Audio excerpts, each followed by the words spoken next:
There Yo, he what's up, is, bud? Florida man. Yo, what is up? How art thou? I'm doing pretty freaking good, man. Pretty freaking good. How about you? I'm doing good. I forgot that my team is playing right now, and I scheduled on the same time as game time, but it's all good, dude. It's all good. I'm gonna have to watch him when we come back. well, But uh, other than that, I was watching AEW just now. oh yeah, Boy, yeah, good old AE dub. yeah. Let's just say I'm glad we're doing predictions. I'll tell you Oh that yeah, much. John Moxley bleeding yet? John Moxley was wrestling Roderick Strong just now. Roderick Strong's really underrated. Remember that guy? Yeah, I do. He's also, if I remember correctly, a racist piece of shit. But Really? I never heard. I don't remember that. if I What was remember that about? correctly, it was Roderick Strong who was in WWE on NXT. And if I remember correctly, I could be wrong, but I remember correctly, it was Roderick Strong who got in trouble for saying some racist tweets or remarks or something several years ago during the pandemic. And it wound up getting him in massive trouble and he got like fired or something over it. Like, if I remember Oh correctly, it was shit! Roderick Strong. But in case I am wrong, that name is the only time I remember that situation is when I hear that name. But I do Yeah. have some positive news. If anybody's listening on our, our pre-prediction stuff where we just chat bullshit out of the way, Mm-hmm. be on the lookout for the message. Mm-hmm. I am officially researching ways to do merch for Snug Wrestling, as Mm. well as my channel, Blood Rush Universe, Mr. Blood. There's a chance that I might be getting a domain for us. I might open us a small website so we can get some designs out for not just like shirts, but like workout gear, hoodies, shirts, leggings, gym shorts, maybe some backpacks, some beanies. That's going to have some of your favorite Snug Wrestling catchphrases on them, Snug Wrestling, logoed merch, some of the sayings I repeat all the time myself. So, like, as far as it's concerned, might be a good shirt. Got that idea from Edgar, head of Snug Wrestling, but be looking on that. Might be a couple weeks to a month or something before something gets off the ground. We get some designs ironed out, finalized, but I've started researching it as of yesterday, the proper ways to go about it to where it would be easy for the fans of the show to not only get their hands on some merch and support the channel, but so you'd be able to go to our Instagram, the Facebook, and the TikTok channels and click on the links provided in those bios to then get to our actual merch store that will be created here in the next few weeks to a month or so. So you guys will be able to go ahead and start supporting the channel, sport your gear. One of the designs that will be available to the actual masses is the one that I created. This is the prototype. This is the blood drop for the blood drop segments. So on the front, you get a Polynesian blood drop symbol. For example, on this shirt, this is a workout shirt. This is not made out of cotton. This is made out of a breathable fabric. So it air wicks when you sweat. So this is my gym shirt with a nice design on the back. So this is the prototype, and we're going to have way more coming your way. So be looking out for that news, guys. Nice. It's getting real, yo. Yeah, man, that's dope, man. I had a few people hitting me up asking for merch, and I'm just like, bro, like I got so much shit to do right now. Like I wouldn't even know how to begin. So that's awesome news. Yeah. For those people who don't know, I do the blood drop segments and Tommy's on the panel, but Snug, he's, the executive producer. He's the founder of the show. He's the creator in chief. So he's not just doing the panel stuff. Edgar here, does 90% of everything and including 100% if you include uploading all of my episodes that get emailed to him that I make. So a lot of the research and the reports that I do are stories that he's found for me that then I will go ahead and research behind him, upload. He does all the emailing, all the advertising, handles the marketing. Edgar does all the streaming equipment, sets up all these lives. So make sure you show some love to Edgar because he puts in a tremendous amount of effort for this all to be possible. And one of the main reasons that this Snug Wrestling crew, this podcast is in the top 20 in the country, the reason we have consistently been under number 50, under number 20, out of 250 other wrestling podcasts on Apple and Spotify, beating the likes of Hall of Famers like JBL, or being 2 spots with Chris Jericho, beating Ric Flair and Santa Zap, all these guys, because Edgar has put in this work to make sure that not only is the marketing top tier, so is the advertisement, so is the plugging, the pushing, the channel work. This all comes down to all that hard work Edgar's been putting in for 3 years. Of those 3 years, myself and Tommy have only been a part of it for right under a year. So make sure you understand that if you guys love this channel, the person who put so much of this together is Edgar himself. Okay. And so I've taken it upon myself to alleviate some of that pressure off of him by handling the merch side. So that's one less thing he's got to do, so we can continue to up this channel, but make it so Edgar is just not, forced to be the jack of all trades that he already is, while also being a father and a husband. So make sure you show Edgar some love and support, guys. Thank you, bud. Yeah, we'll get that merch out there for everybody, man. And shit, this is only the beginning, so there's a lot more to come. Hopefully, like, a website and like, some extra content for subscribers. I want to get into that at some point as well. And, the whole shebang. So yeah, we're definitely going to be grinding hard for all of our loyal listeners and followers for sure. So with that being said, today we're going to get into predictions for WWE WrestlePalooza. So welcome everybody to another episode of Snug Wrestling. My name is Edgar. I am the host. Mr. Blood is here. Tommy's here. Toxic is here on the comments. He's not on the panel, but he's on the comments, and I believe I do have his predictions for the evening. Right so on. Shout out Big Yeet to our boy Toxic. All right. So let's get this thing going, because we have the match set. We got about 6 matches on this card. And where should we begin? Fuck it. Let's start off with the bang. John Cena versus Brock Lesnar.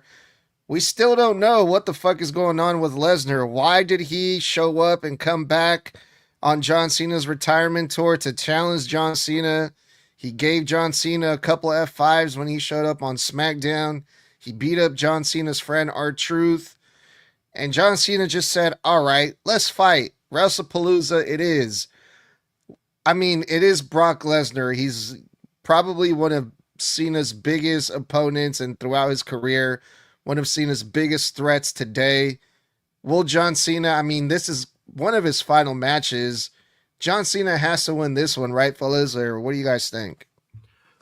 So I'm going to read Toxic's prediction for this one first, and I think he paints this very perfectly. Brock versus Cena. Oh boy, do I even have to say it. Here's 2 words that should get my prediction across. Fuck Brock. So that is Toxic's feeling. That means John Cena wins lol, as far as Toxic is concerned. As for me, Mr. Blood, my prediction is, I think it's kind of a toss-up, right? This is Brock Lesnar's first match back in a little over 2 years, his last match being against Cody Rhodes, where they had, if I remember correctly, it was a trilogy. And Brock Lesnar lost and wound up shaking hands with Cody on the way out. But now he's returned as a heel, even though he was kind of a heel when he was versing Cody, because remember, he pretended to be his tag partner after Mania. Then he F5'd him and beat the crap out of him when he was supposed to tag against Roman Reigns in Solo Sikoa, I believe, later that Monday Night Raw after Mania. And that was how he kind of left, was as a heel, but then almost as a face. He turned a little bit in the end of that match where he shook Cody's hand, held him up, hugged him, kind of dapped him up and showed him respect. So when he came back and attacked John Cena at SummerSlam, it was a shock. It was a surprise. And even to this day, we still have absolutely no explanation whatsoever as to why he targeted Cena, which is why this match might be big in a sense, marquee, but it feels extremely lackluster because we have had no explanation, no real build, no real rhyme or reason. Why Cena? Why now?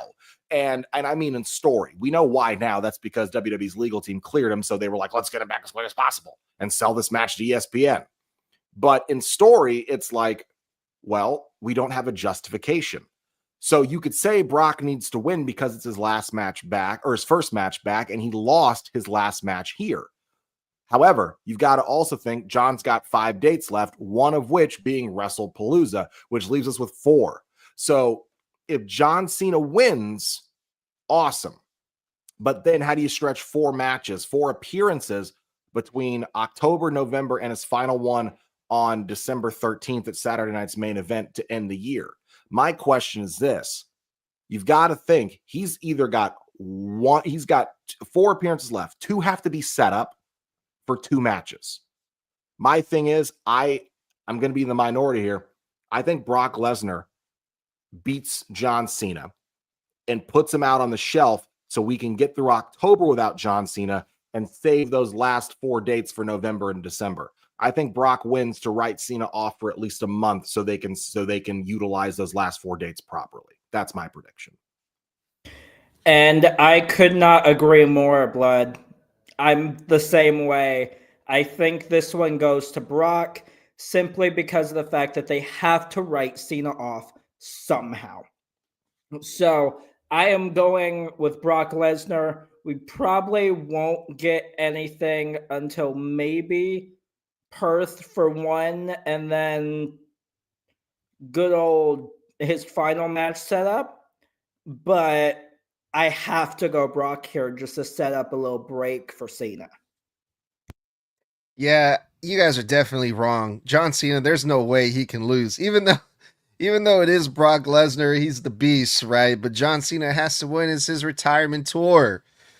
If John Cena is going to put someone over in this retirement tour, it doesn't need to be Brock Lesnar because he doesn't need it. It has to be someone else, maybe younger, maybe newer, maybe up and coming, but not Lesnar. And yeah, it's nice to have Lesnar versus Cena, 2 big ass stars on WrestlePalooza because it's their first PLE on ESPN, and Brock is a big household name and yada yada yada. But this just feels like, because there's no rhyme or reason to have this match other than, they wrestled together against each other for 25 years and the nostalgia and the history. Other than that, we don't know why Brock Lesnar came back, but it just feels like, all right, Brock Lesnar's gonna show up. I'm gonna get a huge payout, and then I'm just gonna leave. And now I'm starting to feel like I kind of wish this spot would have been given to someone else that could actually use it more than Brock. You're It's kind of just starting to feel that way. I yeah. thought it should have been that way the whole time, brother. If I'm being honest, No, there's no one else for Brock to fucking face after Cena that he hasn't already faced, beaten, or lost to that's on the roster today. What other stories do you tell with Brock that even fucking matter? I feel yeah, like he's gonna disappear after. legitimately, this feels like, hey, he was the same OVW class as Cena. Hey, he debuted on the main roster in 2002, same year as Cena. Hey, let's have maybe Brock's possible final match in WWE against John Cena in his final retirement tour. Maybe this is the last match for Brock too. They're just not advertising it. But who the fuck do you put him against? Who could you ever possibly put him up against again? That would be as big a star as Roman, Seth, Punk, or fucking goddamn Drew McIntyre or Cena, that he hasn't already fought all more than once, beaten and or lost to all 5. Those are the biggest stars you have that Lesnar has gone up against in the past, and there's no point to do it again. None of them. But like you told Tommy just, what was it, yesterday or the day before yesterday? Everyone is different. For me, I'm just starting to feel like that now because I was excited for this at first, and I'm like, okay, this is going to be a major draw for WrestlePalooza. But now we're days away from WrestlePalooza, and they haven't done anything to really interest me to be like, oh man, I can't wait. Like they did for Becky Lynch's mixed tag team match, Right. or they did something really cool that's like, oh man, I can't wait to see this match now. They haven't done anything to quell that excitement beyond the initial attack at SummerSlam. No. This was a fumble. It was a fumble from the get-go, honestly. Yeah. They should have The seen it attack take a break. at SummerSlam, along with the random attack that stopped Cena versus Sammy. But I that's genuinely all we've got. I genuinely think that they should have written Cena off TV for a month or two after his loss at SummerSlam. I think that would have made sense. I think they should have saved the babyface turn, not having him turn face on the Friday Night SmackDown prior to SummerSlam. If you ask me, they should have had him go into SummerSlam as a heel, do a slight turn mid-match, but without straight up confirming it, have him go out of TV till like October, and then have him come back as a face in his opening promo and apologize. That would have made sense. We could have skipped Lesnar altogether. Because now I feel like those last 4 dates, whomever he faces, it's gonna be rushed, and it's gonna feel rushed. Yeah, with only after this, he's only gonna have 4 dates, and what? Literally, that's one build for somebody, one match, one more build, and one final match. Unless they go for just one final match and just use those 3 other dates to build up that one last match. That's true too, but then it's like, well, fuck, we just wasted 3 appearances just to have him come out and talk for 2 months.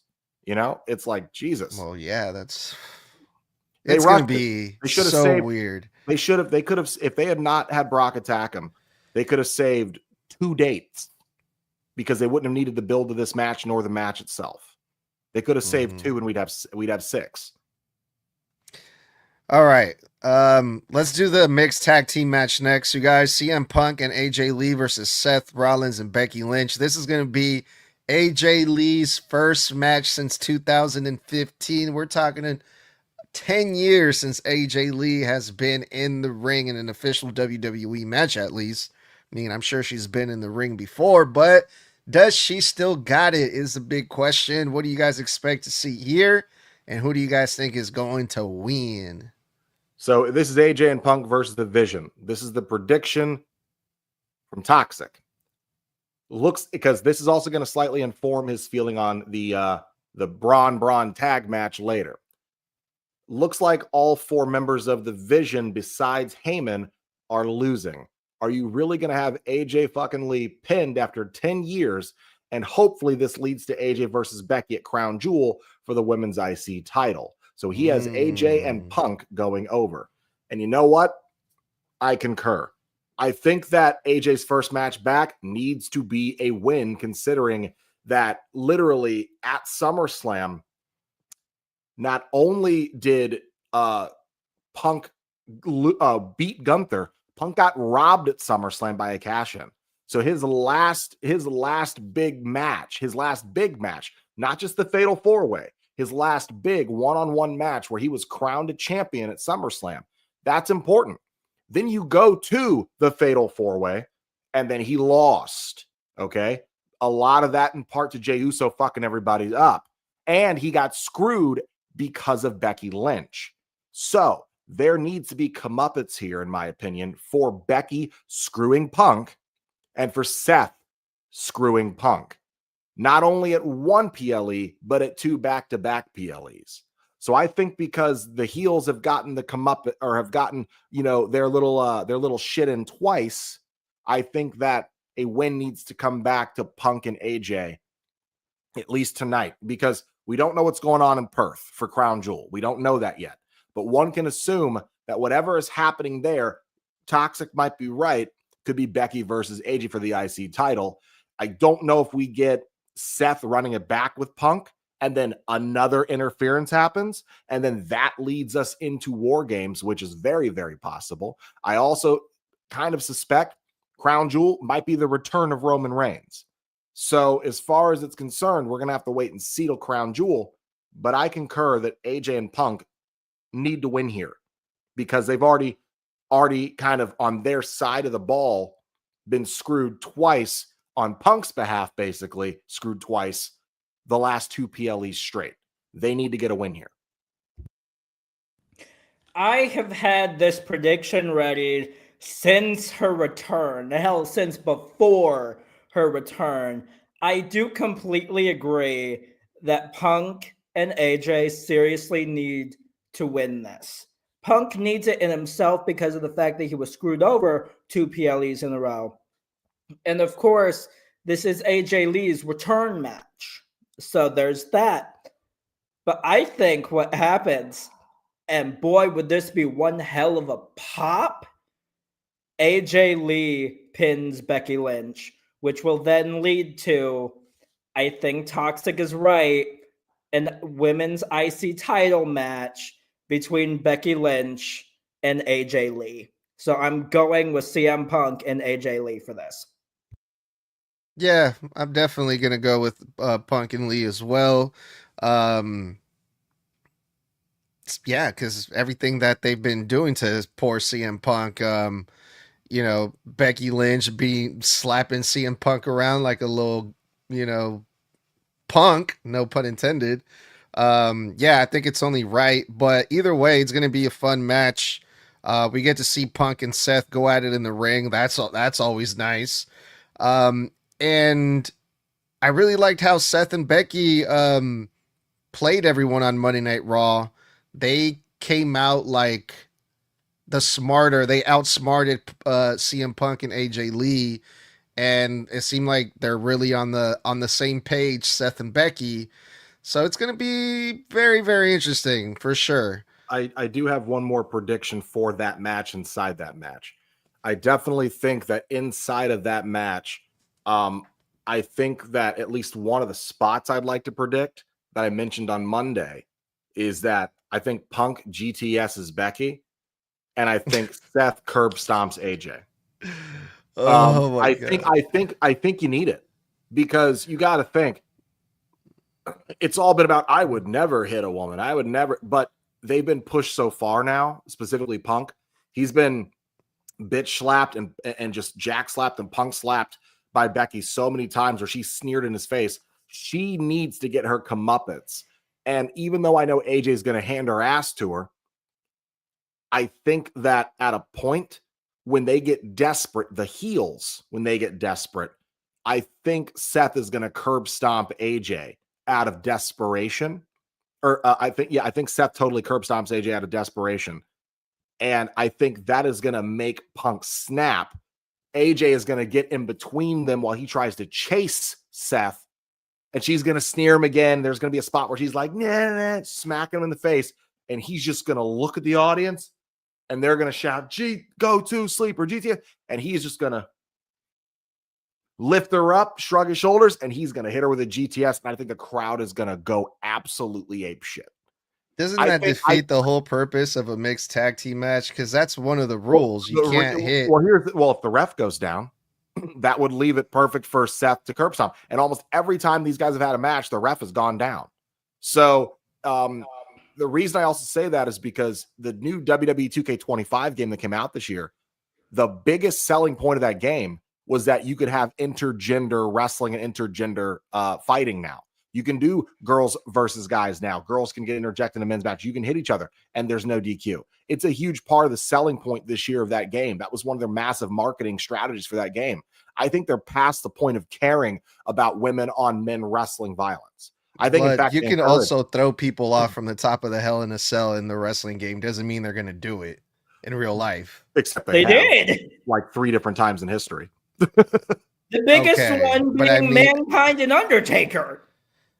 Okay, but I'm talking about nowadays, today. Yeah, but even like then, in real time. Yeah, but even then, we mentioned this on Monday. PG era, when it was still full-blown Vince PG era, we saw Randy Orton RKO Nia Jax in the Royal Rumble, then clothesline her over the top rope. We saw Baron Corbin straight up attack Becky Lynch and hit her with his finisher, the freaking End of Days. Well, first of all, Nia Jax was in the men's Royal Rumble for some reason, so of course she was going to get thrown over the top of the ring. She stole a spot. She stole a spot when someone went down and entered herself because she lost the women's in the men's Royal Rumble. So, but she stole the spot. She wasn't actually didn't draw a card for the match. Okay, my point was that she was in the ring during a men's Royal Rumble, so of course she was going to get hit. They could have easily picked her up and just put her over the top. Randy straight said, fuck that, RKO'd her ass, then clotheslined her. So, and Randy, don't forget, DDT'd Stephanie McMahon in 2009, the height of the PG era, and then RKO'd her again. So it's not like it's unheard of for them to do that. In fact, it's been a massive part of storylines. But I think that this story definitely serves that, where Becky needs to get put in her place. What better way to pop the crowd and give Punk serious vindication? GTS that bitch. I do feel like Jesus with Christ. the curb stomp as well, one of the biggest points that Becky brought up on Monday was AJ's neck. So that would also follow through with that being brought up as well. Yeah, for sure. All right, let's move on to the next match. WWE Undisputed Championship. Cody Rhodes versus Drew McIntyre was added to this card. After last week, Cody Rhodes returned from doing his Hollywood duties and saved Randy Orton from the big evil Scottish beast of Drew McIntyre. But yeah, this is another good match. I don't actually believe that Drew McIntyre is going to pull it off, but it's cool to see Drew McIntyre in that spot. And I think these two are going to have one hell of a match, right? I honestly think out of every match in this card, this is the most predictable one. But to answer Toxic's prediction first, Cody versus Drew. Toxic says there's a lot of reasons why I want both to win, but he's got to go with his gut and say, Cody Rhodes, Cody Rhodes. My prediction, I think this is probably the most obvious fucking prediction on the entire card. It's Cody. I love that Drew's in that spot. I love that Drew is being treated like a main eventer. I love that he is getting to be on a massive card like this, a touted quote unquote WrestleMania caliber card. But at the same time, they just put the title back on Cody last month at SummerSlam. You're not going to just have him pop up once, a couple times, go off to film a movie, have a second baby, come back with no build, by the way, and then literally just have him drop it immediately to Drew McIntyre. I'm sorry. It's not happening. So as far as concerned, Cody wins, lull. I think this is the most obvious match on the card. It's going to be great, but it is about as predictable as it gets. Yeah, I'm also going Cody, but the only build that we really had for this was before Cody left to start filming and all of that. So, like Blood said, this is the most obvious match to call. It has to be Cody Rhodes. All right, this next match for the Women's World Championship is not as predictable, fellas. Io Sky versus Stephanie Vaquer for the vacant championship that Naomi had to leave behind after her big pregnancy announcement. And it was decided that it was going to get settled between Io Sky and Stephanie Vaquer. Now, my gut tells me that it's Stephanie Vaquer because she's been on fire lately, man. She's been winning battle royals and all these crazy matches. I don't even think Stephanie Vaquer has lost a singles match since she got called up to the main roster. But it's Io Sky. Io Sky is a multi-time former women's champion, world champion, and one of the most beloved wrestlers in that women's division. And just based on Stephanie, I'm continuing to shit on that match that Stephanie Vaquer had with Kairi Sane, which tells me that Io Sky is gonna win it. Because if Stephanie Vaquer did not look convincing at all to me on Monday Night Raw, so I'm gonna go just for that simple fact. I'm gonna go with Io Sky to win this one. I will disagree with you on that, but I'm going to say that Toxic says Io versus Stephanie. Stephanie, because Io has proven she can't defend for shit, while Stephanie has proven she will defend every week if given the opportunity or if she wants to. I disagree with you, Snug, because again, I've seen Kairi versus Io when they were in Japan many times. I even rewatched some of their matches a couple days ago when we were talking about it. And Io literally was given a run for her money every time she was in a match with Kairi Sane. Kairi Sane put the beats on Io and was in control of most of their matches they ever had. I'm going to chalk Monday up to, they said, hey, we're going to have Stephanie wrestle because she has not wrestled on the main roster at that point in almost a month, but we want you to wrestle safe and careful so there's no injury ahead of Saturday. So she wrestled last night too. Yes, but it was a tag match where you're also protected because you're not doing all the heavy lifting. But when it comes down to it on Monday, when I rewatched that match, because I did rewatch earlier today, it kind of felt like they wrestled very safe, very carefully. And I think that's what it came down to, is that it was just, let's get the match out there on the card. Let's hype Stephanie up for this weekend so people are excited to see her this weekend. And then make sure she doesn't get injured before this weekend. We'll also have her come over on NXT. Basically, get her as much fucking coverage as possible before this Saturday, where I do believe she is going over. And I don't even think that is a tough thing to call. You could always put it back on Io. She's the safe option, right? She's been the champ twice now in the last 2 or 3 years. She was the champion for a good portion of the beginning and middle of this year. But the problem with Io is that they never tell any interesting stories with her. And every story they have told with her outside of Damage Control, where she's a champion, have fallen flat as hell. No matter how great her matches are, and believe me, they are top fucking tier. This is one of the best women's wrestlers on the planet today. Her stories are trash. And wrestling is not just about wrestling. It's about storytelling. And because they never seem to know what the fuck to do with her, case in point, the story she's in right now with Asuka and Kairi and everybody else under the sun, and it's no one understands what's going on. I don't know why you put the title back on her. In fact, I think she loses because Asuka fucks her over. I think Asuka either turns on her in this match or Asuka comes out to screw over Stephanie, and Io tries to stop her from screwing up the match, and that results in Io losing. So I definitely think Stephanie is the right call here. She's fresh. She's hot. She's a young talent, young star. She's over as hell right now.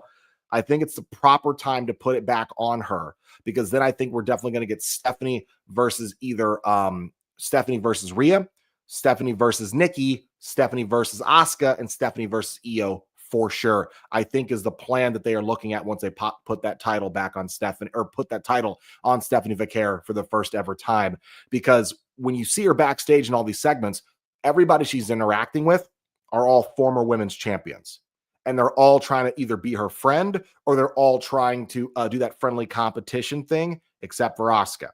But you look at Rhea, you look at Io, you look at freaking Nikki Bella, everybody looks like they want a piece of Stephanie Vaquer, whether it's as a friend or professionally in the ring, they want a shot at her if she wins that title.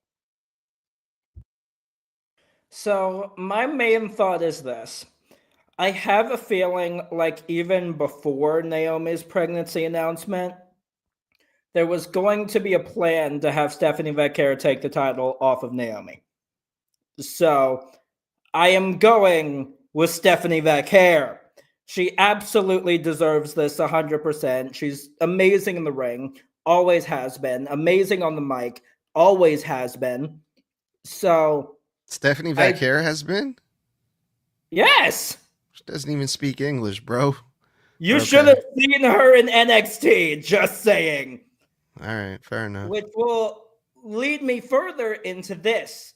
When she was in NXT, I will remind you that she held 2 titles at once and defended both of them in a single night and retained them both. Mm-hmm. So I am absolutely going with Stephanie Vaquer to become the women's world champion. I thought this match had, this card had 6 matches. I'm only seeing 5 now. What the fuck am I missing? Thought it did too. When Toxic sent over his predictions, I was like, there's only 5. And I could have swore they added a 6, but I mean, if not, that's fine. That means it's a typical Triple H PLE 5-match card, and I'm okay with that. That means the show will go about 3.5 hours. What am I missing here? Because the last match that I'm seeing right now is a tag team match, the Brusos versus the Usos. Yeah, and we don't have any women's women's United States Championship or tag title matches on there, do we? Because I don't think we do. I because they guess keep not. defending the tag titles on free TV. So, No, because I'm getting this list. This was yesterday from CBS Sports. So they definitely didn't add anything after that because Monday would have been the night to do it, if not Friday. probably, well, hopefully it stays like this. Yeah, it'd be annoying to add another match. I think that'd be stupid as fuck to add one more match the day before on Friday. Yeah. So, yeah, even on ESPN, on that site, there's Mhm. still 5. Cena, Okay. Cody, Io, Punk, and Usos. Looks like we're going to get Okay. about a 3 to 3.5 hour show. So that's fine. Typical 5-match card. I'm okay with that. I didn't need a 6-match anyway. No, definitely. That sounds good to me as well. So does this tag team match. One of the matches I'm looking forward to right here. And I I'm gonna have to go with the Vision for this one, or the Brusos, how I like to call them, because of the kind of the miscommunication and the tension that the Usos have been having, where Jay Uso is trying to tell Jimmy what to do, and Jimmy went behind Jay's back to tag team with LA Knight, and I think that's gonna go into play here, you guys. And also, Braun Breaker and Bronson Reed, they need to get important wins over guys like the Usos. We said this last time when they faced Roman and Jay, but last time Roman and Jay beat Bronson Reed and Braun Breaker. This time it's the Usos, it's no Roman. So I think at WrestlePalooza, it's time to put these guys over as a tag team. So I'm going to go with the Vision, y'all, to win it. But what do you guys think? Let's see. Toxic's prediction is he says the Usos, yes, Braun and Bronson probably need the win, but I just can't see Jimmy or Jay taking a pin. Plus, I'd like to see a 1D on either Breaker or Bronson, hopefully. Now, while I understand that sentiment, Toxic, this is the one where we're going to disagree with each other on. I'm 100% with Snug, where the Vision, Braun and Bronson need to win this, because I was of the notion where I straight up said when they had that tag match at, what was it, SummerSlam, that they needed to win. I fully believed Bronson and Braun Breaker needed to go over because they were finally just got a name, the Vision at the time. We were finally establishing that they had their own separate characters. They were finally letting Bronson Reed actually cut promos and have a character with the Shula Fala and the Tribal Thief. That was all fresh and new, and they were really getting some momentum and steam and cheers mixed in with those boos. So they were starting to get over with the audience, and they still ate the fucking pin. And I was like, that was a mistake, because I even said in those predictions, how big a win would it be for those two to get a win over 2 former world champions and fucking 2 bloodline members? Like, that's huge. Roman, the most successful wrestling champion, the most successful professional wrestler of the last 5 to 10 years, period, on the planet. And Jey Uso, who is over as Rover. So when it comes to this match, I'm of that same mindset. These guys need to win important matches to solidify their dominance. That is crucial here. They have been dominating and outsmarting these guys at the end of every Monday Night Raw for like 4 fucking months. They need to get more than just wins on Raw. They need to get wins at big events where it matters, where they're touting stuff like, oh, a WrestleMania-esque style card. Like, this is huge. It would be a big thing for them. And keep in mind, the Usos are no fucking sleepovers, guys. These are no pushovers. The Usos are the longest reigning tag team champions of all time. This is a massive win for Bronson and Braun Breaker if they pin the Usos. And I think they will pin the Usos because the Usos are not on the same page. They're infighting with each other, and I think that comes into play, and the match gets it costs them the match. And let's not forget, LA Knight is a factor. He can easily come in and interfere in this match, and I think he fucking will. I don't think he'll try to screw over Jimmy and Jay. I think he'll try to help, but at the same time, I think Jay's not going to want that help, and that's going to cost them the fucking match. So I'm going the Vision here, Bronson and Braun Breaker. It's the right call. Yeah, Braun is absolutely the right call here. I mean, imagine how much of a rocket would be strapped to these two if they are able to beat the greatest WWE tag team of all time. So I'm looking at this and I'm like, okay, it's got to be Braun. There's just no other way, because these two have to solidify themselves as a dominant, unstoppable force, which is something that they have not been able to do. So I look at this and I have to go with Braun. It's just the only way this can possibly go. Really? The greatest tag team of all time? They're definitely the longest reigning champions of all time. And you're talking about 60 plus years of tag team history here. That's no small feat. So they might not be the greatest team of all time, but they were the most dominant.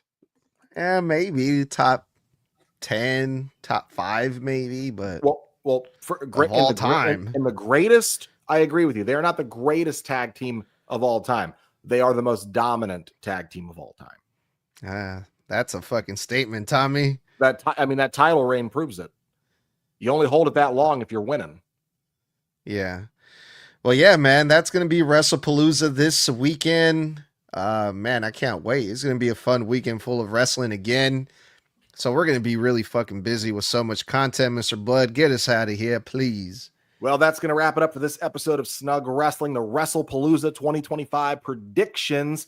Thanks for kicking it with us. We appreciate every single one of you for tuning in. And don't forget, we're live every Monday and Friday night right after Raw and SmackDown go off the air on YouTube, Twitter, or X, whatever you want to call it, and Facebook for live post-show reviews. And as a bonus for reaction content during the weekly WWE broadcasts on all of our social media. Then hang out with us every Thursday night at 9 p.m. Eastern and 6 p.m. Pacific on TikTok Live, where myself, Mr. Blood, and the leader of Snug Wrestling, Edgar, that handsome Mexican over there, do our weekly one-on-ones where we dive into random wrestling topics and answer your questions live. So follow Snug Wrestling on all social media platforms, as well as on Apple and Spotify, or wherever you get your podcasts. Until next time, stay safe, stay savage, and stay snug. And for our boy Toxic in the comments, that was one time for the one time. That was 4 letters. One word. Yeah. No, yeet. Fuck you.